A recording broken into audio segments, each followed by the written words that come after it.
আমার প্রিয় চিংড়ি মাছগুলোকে তুমি এইভাবে চাল কুমড়োতে দিয়ে নষ্ট করে ফেলছো? ওমা, নষ্ট? ও আবার কি কথা? তা নয় তো কি? কোথায় তুমি এগুলোকে ভাপে দেবে, চিংড়ি মাছের মালাইকারি বানাবে তা নয়।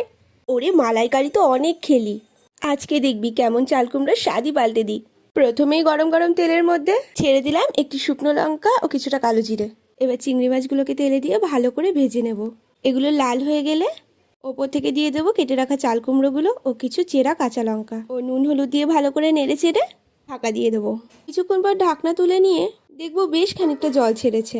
এরপর গ্যাসের ফ্লেম বাড়িয়ে দিয়ে ভালো করে নেড়ে চেড়ে জল শুকিয়ে নেব।